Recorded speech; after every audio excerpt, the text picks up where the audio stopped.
ورحمة الله وبركاته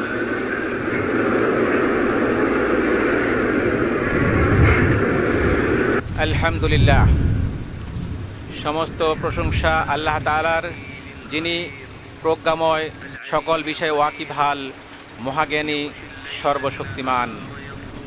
তিনি দিনকে রাত দ্বারা আচ্ছাদিত করেন, তারা একে অন্যকে দ্রুতগতিতে অনুসরণ করে। আর সৃষ্টি করেছেন সূর্য, চাঁদ ও নক্ষত্ররাজি, এরা সবই তারই অজ্ঞাবহ। জেনে রেখো, সৃষ্টির একমাত্র কর্তা তিনি, তার হুকুমের একমাত্র মালিকও তিনি। যালিকুমুল্লাহু রাব্বুকুম লা ইলাহা ইল্লা হুয়া খালিকু কুল্লি শাই। তিনি আল্লাহ, তোমাদের রব, তিনি ছাড়া কোনো সত্য ইলাহ নেই, তিনি সব কিছুর স্রষ্টা, অতএব তোমরা তারই ইবাদত করো। তিনি হলেন সমস্ত বিষয়ের তত্ত্বাবধায়ক। সৃষ্টির জন্য রহমত স্বরূপ এবং তাদের অবস্থার সংশোধনের লক্ষ্যে তিনি আল কোরআন নাজিল করেছেন। কিতাবুন উহকিমাত আয়াতুহু সুম্মা ফুসসিলাত মিন লাদুন হাকিমিন খাবীর। এটি এমন কিতাব যার আয়াতসমূহ সুদৃঢ়, অতঃপর সবিস্তারে ব্যাখ্যাকৃত মহাজ্ঞানী রব্বুল আলামিনের পক্ষ থেকে। নিশ্চয়ই এই কোরআন সর্বাধিক সঠিক পথের দিশা দেয় এবং সৎকর্মশীল মোমেনদেরকে এই সুসংবাদ দেয় যে তাদের জন্য রয়েছে মহা পুরস্কার। আমি সাক্ষ্য দিচ্ছি যে আল্লাহ তাআলা ছাড়া কোনো সত্য ইলাহ নেই, তিনি ব্যতীত সত্যিকার অর্থে কারো ইবাদত করা যায় না। আমি আরও সাক্ষ্য দিচ্ছি যে মুহাম্মদ সাল্লাল্লাহু আলাইহি ওয়াসাল্লাম আল্লাহর বান্দা ও রাসূল। মানুষের প্রতি আল্লাহর অনুগ্রহ সমূহের মধ্যে অন্যতম হলো তিনি তাদের কাছে মুহাম্মদ সাল্লাল্লাহু আলাইহি ওয়াসাল্লামকে প্রেরণ করেছেন মানব জাতিকে কল্যাণের পথে, এবং যার মাধ্যমে তাদের প্রতি আল্লাহর রহমত নাজিল হবে সে বিষয়ের প্রতি আহ্বান করার জন্য। আল্লাহ তাআলা বলেন, ওয়া রাহমাতি ওয়াসিআত কুল্লা শাই। আমার দয়া অনুগ্রহ প্রতিটি বস্তুকেই পরিব্যাপ্ত করে রয়েছে। সুতরাং যারা তাকওয়া অবলম্বন করে, যাকাত দেয় ও আমার আয়াতসমূহের প্রতি ঈমান আনে, তাদের জন্য অচিরেই আমি আমার এই অনুগ্রহ অবধারিত করব।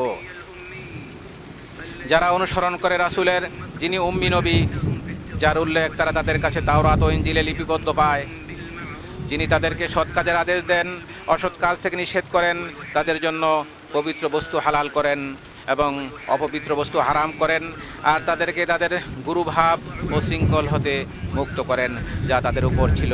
কাজেই যারা তাঁর প্রতি ঈমান আনে, তাঁকে সম্মান করে, তাঁকে সাহায্য করে এবং যে নূর তার কাছে নাজিল হয়েছে সেটার অনুসরণ করে, তারাই সফল কাম। বলুন হে মানুষ, নিশ্চয়ই আমি তোমাদের সবার প্রতি প্রেরিত আল্লাহর রাসূল, যিনি আসমান সমূহ ও জমিনের সার্বভৌমত্বের অধিকারী। তিনি ছাড়া কোনো সত্য ইলাহ নেই, তিনি জীবিত করেন ও মৃত্যু দান করেন। কাজেই তোমরা ঈমান আনো আল্লাহর প্রতি ও তার রাসূল উম্মি নবীর প্রতি, যিনি আল্লাহ ও তার বাণীসমূহে ঈমান রাখেন, আর তোমরা তার অনুসরণ করো যাতে তোমরা হিদায়াত প্রাপ্ত হও। আল্লাহ আযজা ওয়া জাল্লা তাঁর উপর, তাঁর পরিবার পরিজন, সাহাবায়ে কেরাম ও তার অনুসারীদের উপর সালাত ও সালাম নাজিল করুন। আম্মা বাদ, ইয়া আইয়ুহান নাস ইত্তাকু রাব্বাকুম।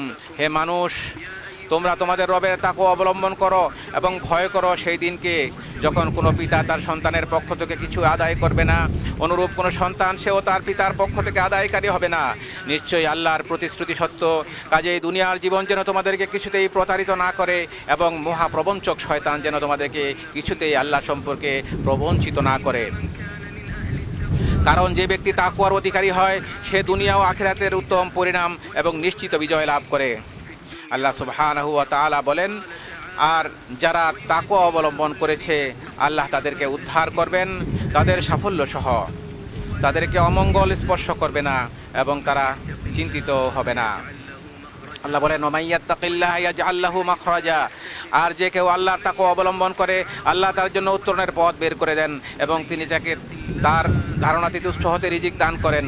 আর যে ব্যক্তি আল্লাহর উপর তাওয়াক্কুল করে তার জন্য আল্লাহই যথেষ্ট। ওয়া মাইয়াত্তাকিল্লাহা ইয়াজআল লাহু মিন আমরিহি ইউসরা। আর যে আল্লাহকে ভয় করে আল্লাহ তার জন্য তার কাজকে সহজ করে দেন। আর যে আল্লাহকে ভয় করে তিনি তার পাপসমূহ মোচন করবেন এবং তাকে দেবেন মহাপুরস্কার। আল্লাহ ভীতির অপরিহার্য বিষয়গুলোর মধ্যে রয়েছে বান্দা একমাত্র আল্লাহর ইবাদত করবে, অন্য কারো ইবাদত করবে না। আল্লাহ তাআলা বলেছেন, ইনিল হুকমু ইল্লা লিল্লাহ। বিধান দেওয়ার অধিকার শুধু আল্লাহ তাআলারই। তিনি নির্দেশ দিয়েছেন শুধু তাকে ছাড়া অন্য কারো ইবাদত করা যাবে না। এটাই শাশ্বত দিন, কিন্তু অধিকাংশ মানুষ তা জানে না। ইয়া আইয়ুহান নাসু উবুদু রাব্বাকুমুল্লাযী খালাকাকুম ইলা আখিরিল আয়া, এ মানুষ তোমরা তোমাদের সেই রবের ইবাদত করো যিনি তোমাদেরকে এবং তোমাদের পূর্ববর্তীদেরকে সৃষ্টি করেছেন যাতে তোমরা তাকওয়ার অধিকারী হতে পারো। আর এটাই হলো তাওহীদের সাক্ষ্য, লা ইলাহা ইল্লাল্লাহ, তথা আল্লাহ ছাড়া প্রকৃত কোনো ইলাহ নেই, এই কথার মর্মার্থ, যা দ্বীন ইসলামের নিদর্শন ও সাফল্যের চাবিকাঠি। আল্লাহ তাআলা বলেন, ওয়া ইলাহুকুম ইলাহুন ওয়াহিদ লা ইলাহা ইল্লা হুয়ার রহমানুর রহিম, আর তোমাদের ইলাহ এক আল্লাহ, তিনি ছাড়া অন্য কোনো সত্য ইলাহ নেই। ওয়াল্লাযী ইউসাউবিরুকুম ফিল আরহামি কাইফা ইয়াশা, তিনি মাতৃগর্ভে যেভাবে ইচ্ছা তোমাদের আকৃতি গঠন করেছেন, তিনি ছাড়া অন্য কোনো সত্য ইলাহ নেই। তাওহীদের সাক্ষ্যের সাথে রিসালাতের সাক্ষ্য অন্তর্ভুক্ত হয়, কারণ মুহাম্মদ সাল্লাল্লাহু আলাইহি ওয়াসাল্লাম নিশ্চিতভাবেই আল্লাহ রাসূল। আল্লাহ তাআলা বলেছেন, মা কানা মুহাম্মাদুন আবা আহাদিম মির রিজালিকুম ওয়ালাকিন রাসূলুল্লাহি ওয়া খাতামান নবিয়্যিন, মুহাম্মদ তোমাদের মধ্যে কোনো পুরুষের পিতা নন, বরং তিনি আল্লাহর রাসূল এবং শেষ নবী। আল্লাহ সবকিছু সম্পর্কে জানেন। আর এ দুটো শাহাদাত বা সাক্ষ্য ইসলামের রুকনসমূহের মধ্যে সর্বপ্রথম রুকন বা স্তম্ভ। ইসলামের রুকনসমূহের মধ্যে আরও রয়েছে 5 ওয়াক্ত সালাত কায়েম করা, যেমন আল্লাহ তাআলা বলেছেন, ওয়াকিমিস সালাহ ইন্নাস সালাতা তানহা আনিল ফাহশাই ওয়াল মুনকার, এবং সালাত কায়েম করুন, নিশ্চয়ই সালাত বিরত রাখে অশ্লীল ও মন্দ কাজ থেকে, আর আল্লাহর স্মরণই সর্বশ্রেষ্ঠ, তোমরা যা করো আল্লাহ তা জানেন। ইসলামের আরেকটি রকম হলো যাকাত আদায় করা, যেমনটি আল্লাহ বলেছেন, খুয মিন আমওয়ালিহিম সাদাকা, আপনি তাদের সম্পদ থেকে সাদাকা গ্রহণ করুন, এর দ্বারা আপনি তাদেরকে পবিত্র ও পরিশুদ্ধিত করবেন এবং তাদের জন্য দোয়া করুন। আল্লাহ তাআলা রমাদানের রোজাকে ফরজ করেছেন, এটি ইসলামের একটি রোকন। আল্লাহ তাআলা বলেছেন, শাহরু রমাদান আল্লাযী উনজিলা ফীহিল কুরআন হুদাল লিন্নাস, রমাদানই হলো সেই মাস যাতে কোরআন নাজিল করা হয়েছে, যা মানুষের জন্য হেদায়েত এবং সুপথের উজ্জ্বল নিদর্শন এবং হক ও বাতিলের মধ্যে পার্থক্য নির্ণয়কারী।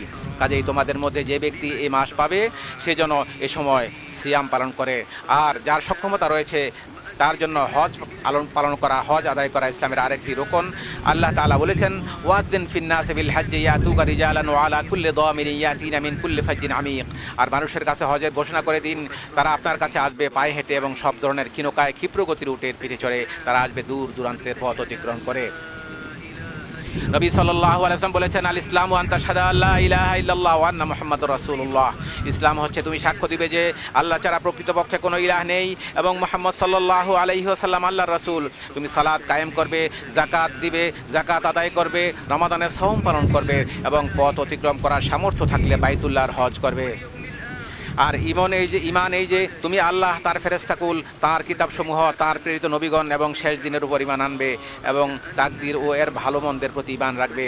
আর ইহসান এই যে তুমি এমনভাবে আল্লাহর ইবাদত করবে যেন আল্লাহকে দেখছো, যদি তাকে দেখতে না পাও তাহলে তিনি তোমাকে দেখছেন, এই অনুভূতি পোষণ করবে। হে মুমিনগণ, এ হলো আল্লাহর দ্বীন ও শরিয়া, যা তিনি সৃষ্টিকুলের জন্য নির্বাচন করেছেন, যার মাধ্যমে তিনি তাদেরকে রহমতের চাদরে ঢেকে দিয়েছেন, ফলে এটি তাদের জন্য নানাবিধ কল্যাণ, উপকার ও শান্তি নিয়ে এসেছে এবং বিভিন্ন অকল্যাণ ও অনিষ্টকর বিষয় দূর করেছে। আরাফা দিবসে এই জন্যই রাসূল সাল্লাল্লাহু আলাইহি ওয়াসাল্লামের উপর আল্লাহর এই বাণী নাযিল হয়েছে, আল ইয়াউমা আকমালতু লাকুম দীনাকুম ওয়া আতমামতু আলাইকুম নি'মাতি ওয়া রাদিতু লাকুমুল ইসলামা দীনা, আর আমি আজকে তোমাদের জন্য তোমাদের দিনকে পরিপূর্ণ করে দিলাম, তোমাদের উপর আমার নেয়ামত সম্পাদন করলাম এবং ধর্ম হিসাবে তোমার জন্য ইসলামকেই মনোনীত করলাম। আর নবী সাল্লাল্লাহু আলাইহি ওয়াসাল্লাম সম্পর্কে আল্লাহ বলেন, ওমা আরসালনাকা ইল্লা রাহমাতাল লিল আলামিন, আমি আপনাকে জগৎসমূহের জন্য রহমত স্বরূপ প্রেরণ করেছি। এই পরিষ্কার অবস্থান থেকে বরকতময় ইসলামী শরিয়া কল্যাণ অর্জন ও তা বৃদ্ধি করা এবং অকল্যাণ দূরীকরণ ও তারাশ করার বিষয়টি নিয়ে এসেছে। পাশাপাশি এই সিদ্ধান্ত দিয়েছে যে অকল্যাণ প্রতিহত করা কল্যাণ নিয়ে আসার চাইতেও অগ্রগামী। একইভাবে ছোট কল্যাণ ছেড়ে দিয়ে হলেও বড় কল্যাণ অর্জন করা এবং বড় ক্ষতি রোধ করার নিমিত্তে ছোট ক্ষতি মেনে নেয়ার মূলনীতি নিয়ে এসেছে ইসলাম। একসাথে একাধিক বিষয়ের সম্মুখীন হলে সবচাইতে বড় কল্যাণ এবং সবচেয়ে ছোট ক্ষতিটি গ্রহণ করার নির্দেশ দিয়েছে ইসলাম। এইভাবে ইসলামী শরিয়া এ ব্যাপারে গুরুত্ব আরোপ করেছে যে একটি ক্ষতি দূর করতে গিয়ে আরেকটি ক্ষতি করা যাবে না। যেমন হাদিসে এসেছে, লা দরারা ওয়ালা দরার, ক্ষতি করাও যাবে না আর ক্ষতিগ্রস্ত হওয়াও যাবে না, সুতরাং যথাসম্ভব ক্ষতি রোধ করতে হবে। এ প্রসঙ্গে ইসলামী শরিয়া এসব বিষয় নিয়ে এসেছে যা জীবনকে সমৃদ্ধ করবে এবং যার দ্বারা উন্নতি অর্জিত হবে। আমাদের শরিয়া অন্যকে ক্ষতি করা থেকে অথবা কারো প্রতি কষ্ট পৌঁছানো থেকে নিষেধ করেছে। পাশাপাশি আদেশ দিয়েছে ন্যায় নীতি, উত্তম চরিত্র, পিতামাতার প্রতি সদাচরণ, আত্মীয়তার সম্পর্ক রক্ষা করা, সত্য কথা বলা, অধিকার সংরক্ষণের সাথে সাথে হকদারের নিকট আমানত পৌঁছে দেওয়া, আমানত আদায় করা, চুক্তি ও প্রতিশ্রুতি রক্ষা করা এবং শাসকের কথা শোনা ও তাদের আনুগত্য করা ইত্যাদি বিষয়ের। যেমনটি আল্লাহ তাআলা বলেছেন, ইন্নাল্লাহা ইয়ামুরু বিল আদলি ওয়াল ইহসান ওয়া ইতাই যিল কুরবা ওয়া ইয়ানহা আনিল ফাহশাই ওয়াল মুনকার। নিশ্চয়ই আল্লাহ ন্যায় নীতি বজায় রাখা, সদাচরণ করা ও নিকটাত্মীয়দের দান করার আদেশ দিয়েছেন এবং অশ্লীলতা, অন্যায় কাজ ও অবাধ্যতা থেকে নিষেধ করেছেন। তিনি তোমাদেরকে উপদেশ দেন যাতে তোমরা উপদেশ গ্রহণ করতে পারো।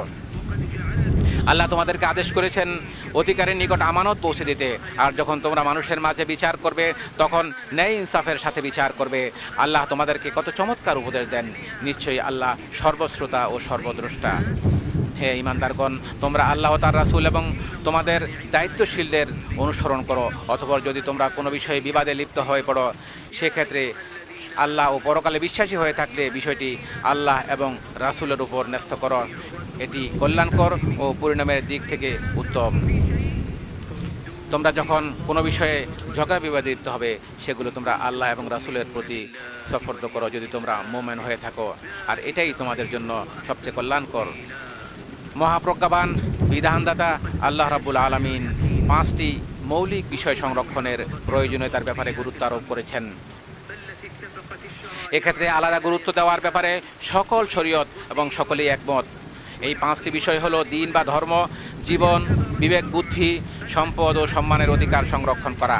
বরং ইসলামী শরিয়া এই বিষয়ে বাড়াবাড়ি করাকে শাস্তিযোগ্য অপরাধ হিসেবে বিবেচনা করেছে, আর এজন্যই এই বিষয়গুলোর উপর যত্নবান হওয়াকে জান্নাতে প্রবেশ ও দয়াময় আল্লাহ সুবহানাহু ওয়া তাআলার সন্তুষ্টি অর্জনের কারণসমূহের মাঝে বিশেষভাবে গণ্য করা হয় এবং সুখ, শান্তি, উন্নতি ও দুনিয়াতে সভ্যতার উপকরণ হিসাবে বিবেচিত হয়। এটি অনুপস্থিত থাকলে জীবন বিঘ্নিত হয় এবং এতে ত্রুটি করলে তা আখিরাতের শাস্তির কারণ হবে। আর এই কারণে বিদায় হজে রাসূল সাল্লাল্লাহু আলাইহি ওয়াসাল্লাম বলেছেন, ইন্না দিমাআকুম ওয়া আমওয়ালাকুম ওয়া আরাদাকুম আলাইকুম হারাম। তোমাদের রক্ত, তোমাদের সম্পদ, তোমাদের ইজ্জত, সম্মান তেমনি সম্মানিত, যেমন সম্মানিত তোমাদের এই দিনটি, তোমাদের এই শহরটি এবং তোমাদের এই মাসটি, যেমন সম্মানিত তোমাদের এই দিনটি, তোমাদের এই শহরে এবং তোমাদের এই মাসে। সুতরাং দিন ইসলামের অনুসরণ অত্যন্ত প্রয়োজনীয় বিষয়, কেননা আল্লাহর আনুগত্য ও তার ইবাদত ছাড়া মানুষের অন্য কোনো উপায় নেই, আর এজন্য তাকে সৃষ্টি করা হয়েছে। আল্লাহ তাআলা বলেছেন, ওমা খালাকতুল জিন্না ওয়াল ইনসা ইল্লা লিয়াবুদুন। আমি মানব জিনকে শুধু আমার ইবাদতের জন্যই সৃষ্টি করেছি। অন্যত্র তিনি বলেছেন, হে নবী, আপনি বলে দিন, আমার রব ন্যায় ইনসাফের আদেশ দিয়েছেন, তোমরা প্রতিটি সিজদার সময় তোমাদের লক্ষ্য একমাত্র আল্লাহ দিকেই নির্ধারণ করো। আল্লাহ রাব্বুল আলামিন অন্যত্র বলেছেন, ওয়ালাকাদ বাআসনা ফি কুল্লি উম্মাতির রাসূলা আন ইবুদুল্লাহ ওয়া ইজতানিবুত তাগুত। আমি প্রতিটি জনপদেই একজন করে রাসূল প্রেরণ করেছি, এই মর্মে যে তোমরা আল্লাহর ইবাদত করো এবং তাগুতকে পরিহার করো। অতঃপর তাদের কাউকে আল্লাহ হেদায়েত দিয়েছেন আর কারো উপর গুমরাহি অবধারিত হয়েছে। আল্লাহ তাআলা মানুষের প্রাণ রক্ষা করাকে অপরিহার্য করেছেন এবং রক্তপাতের বিষয়ে সীমা লঙ্ঘনকে নিষিদ্ধ করে বলেছেন, ওয়ালা তাকতুলুন নাফসাল্লাতী হারামাল্লাহু ইল্লা বিল হক। তোমরা অন্যায়ভাবে কাউকে হত্যা করো না। অন্যত্র তিনি বলেছেন, তোমরা নিজেদেরকে হত্যা করো না, নিশ্চয়ই আল্লাহ তোমাদের প্রতি অত্যন্ত দয়ালু। আল্লাহ রাব্বুল আলামিন মানুষের জীবনকে সংরক্ষণের নির্দেশ দিয়েছেন। আল্লাহ সুবহানাহু ওয়া তাআলা একইভাবে সম্পদ সংরক্ষণের প্রয়োজনীয়তার ক্ষেত্রে তার কোরআনে বর্ণনা করেছে। আল্লাহ তাআলা তার কোরআনে বলেছেন, হে ঈমানদারগণ, তোমরা একে অপরের সম্পদ গ্রাস করো না, তবে পারস্পরিক সম্মতিতে যে ব্যবসা করা হয় তা বৈধ। বুদ্ধি বিবেকের সংরক্ষণের প্রয়োজনীয়তা সম্পর্কে আল্লাহ সুবহানাহু ওয়া তাআলা বলেন, ইয়া আইয়ুহাল্লাযীনা আমানু ইন্নামাল খামরু ওয়াল মাইসিরু ওয়াল আনসাবু ওয়াল আজলামু রিজসুম মিন আমালিশ শাইতান ফাজতানিবুহু লাআল্লাকুম তুফলিহুন। হে ঈমানদারগণ, মদ, জুয়া, মূর্তি ও ভাগ্য গণনার তীর এসব কিছুই শয়তানের নাপাক কাজ, সুতরাং তোমরা তা থেকে দূরে থাকো যাতে সফল কাম হতে পারো। শয়তান মাদকের দ্বারা তোমাদের মধ্যে শত্রুতা ও বিদ্বেষ সৃষ্টি করতে চায় এবং তোমাদেরকে আল্লাহর শরণ ও সালাত থেকে বাধা দিতে চায়। কাজেই তোমরা এর থেকে কি নিবৃত হবে না? কিতাবুল্লাহ ও সুন্নতে মানুষের সম্মানে আঘাত করার বিষয়ে নিষেধ করা হয়েছে, কারো সম্মানে আঘাত করা যাবে না। আল্লাহ তাআলা বলেন, ওয়াল্লাযীনা ইউযুনাল মুমিনিনা ওয়াল মুমিনাতি ইলা আখিরিল আয়াহ। আর যারা কোনো অপরাধ ছাড়া মুমিন নরনারীদেরকে কষ্ট দেয়, তারা অপবাদ ও স্পষ্ট পাপ বহন করল। আল্লাহ সুবহানাহু ওয়া তাআলা আরো বলেন, নিশ্চয় যারা সতীসাথী সরল মনা মুমিন নারীদেরকে অপবাদ দেয়, তারা দুনিয়া ও আখিরাতে অভিশপ্ত, আর তাদের জন্য রয়েছে মহাশাস্তি। আল্লাহ সুবহানাহু ওয়া তাআলা আরো বলেন, হে ঈমানদারগণ, তোমাদের কোনো সম্প্রদায় যেন অন্য সম্প্রদায়কে উপহাস না করে, হতে পারে তারা তাদের চাইতে উত্তম। একইভাবে তোমাদের কোনো নারী যেন অন্য নারীকে উপহাস না করে, হতে পারে তারা তাদের চাইতে উত্তম। তোমরা একে অপরকে নিন্দা করো না এবং তোমরা কাউকে মন্দ উপাধি দিও না। ঈমানের পর মন্দ নাম ব্যবহার করা কতই না খারাপ। আর যারা তওবা করেনি তারা জালেম। হে মোমেনগণ, তোমরা অনেক পরিমাণ মন্দ ধারণা থেকে বেঁচে থাকো। কতক ধারণা তো অপরাধ। তোমরা গোপন বিষয় অনুসন্ধান করো না এবং অপরের গীবত করো না, অপরের দোষ বর্ণনা করো না। তোমাদের কেউ কি তার মৃত ভাইয়ের গোশত খেতে পছন্দ করবে? বরং তোমরা তা পছন্দ করবে না, অপছন্দ করবে। আল্লাহকে ভয় করো, নিশ্চয়ই তিনি তওবা গ্রহণকারী। উপর উল্লিখিত 5টি মৌলিক বিষয়ের পরিপূরক আরেকটি বিষয় হলো কর্ম সম্পাদনের বিভিন্ন মাধ্যম ও উপায়ের ভিত্তিতে শরীয়তের মূল উদ্দেশ্যগত বিধান জারি হওয়া। আদিষ্ট বিষয়াবলী সম্পাদনের জন্য যে মাধ্যম গ্রহণ করা অত্যাবশ্যক হয়ে পড়ে, সে মাধ্যম গ্রহণ করাও শরীয় আদেশের অন্তর্ভুক্ত হিসাবে গণ্য হবে। অনুরূপভাবে যে মাধ্যম বা উপায় গ্রহণ না করলে আবশ্যকীয় কাজ তথা ওয়াজিব সমূহ সম্পাদন করা যায় না, সে মাধ্যম গ্রহণ করাও শরীয়ত মতে ওয়াজিব হয়ে পড়ে। কাজেই কোনো কাজ সম্পাদনের ক্ষেত্রে যে সকল মাধ্যম বা উপায় অবলম্বন না করলে শরীরী উদ্দেশ্য তথা জরুরি স্বার্থ অর্জিত হয় না, সে সকল মাধ্যম বা উপায় অবলম্বন করাও একই হুকুমের অন্তর্ভুক্ত। আর এজন্যই একজন মুমিনের উচিত উল্লেখিত 5টি অত্যাবশ্যকীয় বিষয়ের হেফাজত করা। এর মাধ্যমে তার চারিত্রিক বিশুদ্ধতা ও জীবনের স্থিতি রক্ষিত হবে। সাধারণ মানুষ এর মাধ্যমে তাদের দিন ও দুনিয়াবী স্বার্থ হাসিল করতে সক্ষম হবে। আর এ লক্ষ্যেই আল্লাহ সন্তুষ্টি ও পরকালীন নেকি অর্জনের জন্য মানুষের একে অপরকে সহযোগিতা করা কর্তব্য।